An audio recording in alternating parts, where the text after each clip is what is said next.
everybody, and welcome back once again to the final coach on the Wednesday night edition of Inside the Headset. He's a rookie, and we're going to head down to, I guess we would call, we are headed east if you're on 24, so he's in the west side of the county. From me, I would say he might be going north if I was going towards 65. It doesn't matter. He is the head coach of the Stewart's Creek Red Hawks, and the creek is always rising over that way. How are you doing tonight, head coach Ben Caudill? Doing great, Stork. How about you? Well, I'm doing good. Well, let's crank it up. Let's get into it. You're the last coach, and last Friday night, boy, you went over to Mount Juliet, and you got initiated, Coach. You got initiated into 6A football, but tell us a little bit about what happened over at Mount Juliet with the Golden Bears. Well, Mount Juliet's a great football team, first and foremost. And, we unfortunately we put ourselves in a bad spot there early. And, I think the first 6 or so minutes of the game, gave up 14 points and probably about 50 total yards with that, and had some trouble, flipping the field, some issues with, snapping the wet football. But, we've had a great week of practice here during our bye week, and put that behind us. And a lot of promise though, Stork. I think after that first few minutes of the game, it was a very even match. We got some good stops on defense, and we're able to sustain some drives. Had a 17-play drive, had a 13-play drive. Definitely a lot of positives, even though we didn't start the way we wanted to early in the game. Bang, bang, bang. Boy, it didn't take too long for that game to happen. I mean, you was at halftime within a snap of a finger, and you just didn't feel like you ran that many plays, wasn't it, Coach? In your brain when you're running as a head coach, because you got so much on your mind, right? Yeah, it was a very interesting ball game. There was an hour delay. I did not know. I did not. Yeah. We did not have a lightning delay over our way. So you went through a different logistic. Okay, so when did that happen? So I think we were about to head out for the game around 6:55, and we were told that there was a lot of lightning in the area. And anyways, I think we started around 8:10, something like that. And I'm sure it passed a lot quicker if somebody was just watching the game in person or on TV. But there were so many TV timeouts with the My TV 30 deal and that type thing. But both teams were definitely trying to run the ball, and I'm sure to most people it probably went by a little bit quicker than it did for me. Within that and everything, when did it stop raining for you all? So I was over to Oakland, so I guess it's about the middle of the third quarter. It finally let up, and we were, and then it didn't stop. I was able to load all the equipment, but it rained. It rained quarter one, quarter two, halftime, and part of the third quarter on us. So how was it over your way?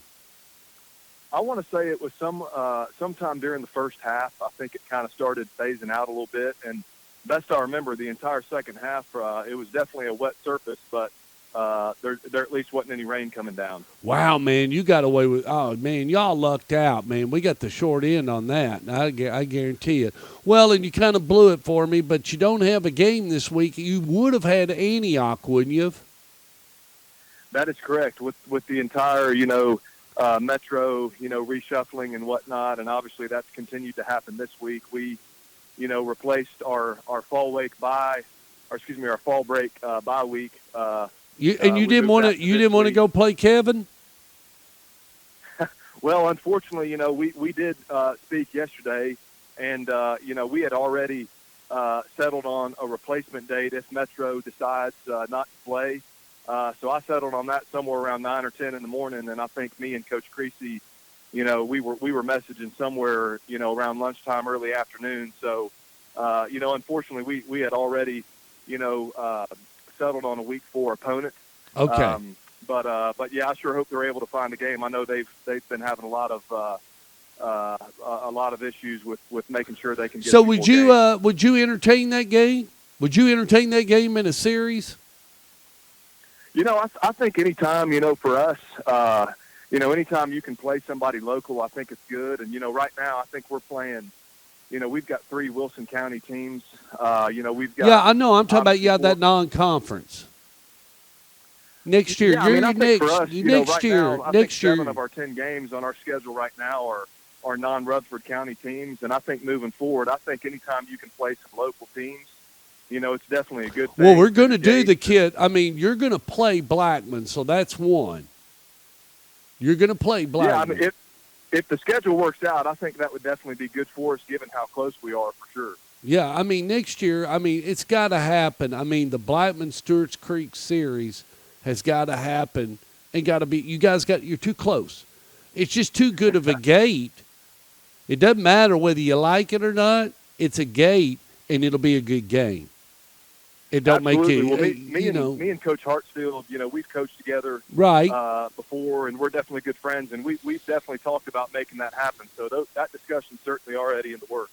Well, I just think, there's a couple of games that aren't happening that aren't non-conference. I hate it, and I know, and it's not my say-so, but, I kind of cut my teeth in this town on some football, but that one rivalry I always wish would happen, I want Riverdale play Smyrna, and Smyrna play Riverdale. That's just the way it was back then. That's the way that game always needs to go, but that game doesn't go anymore.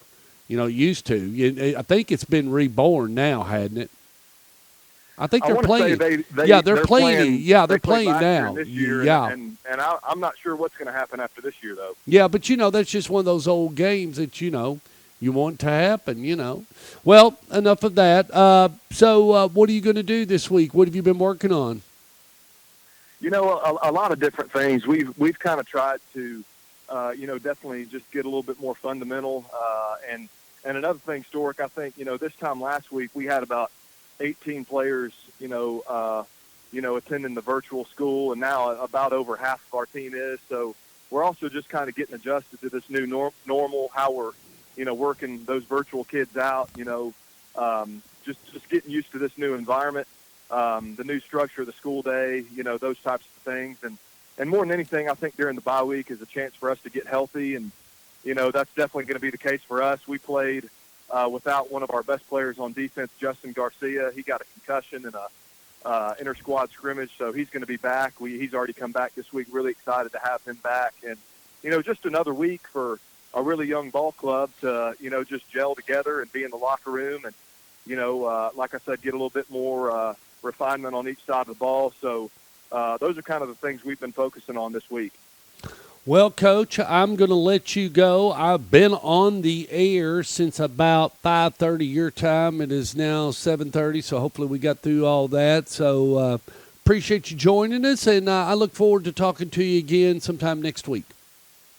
Absolutely, Stork. Thanks again, man. All righty. See you. Bye. Yep. Bye. Well, we talked to all of them tonight. I can't thank you enough for joining us on Inside the Headset. The Wednesday night edition.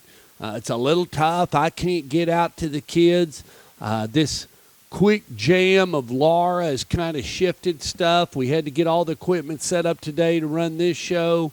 We got a game tomorrow night. We'll try to do that. That's going to be, I can't even think, Franklin and Riverdale, over at Riverdale. So we'll be over there, me, Judy the Beauty, and I've already heard from Mike Eady. I got to get some rosters from Kreisky and those guys. That's the only logistic I got to worry about tomorrow. But until then, till tomorrow night when Stork Vision takes off, we appreciate you, and we'll see you soon.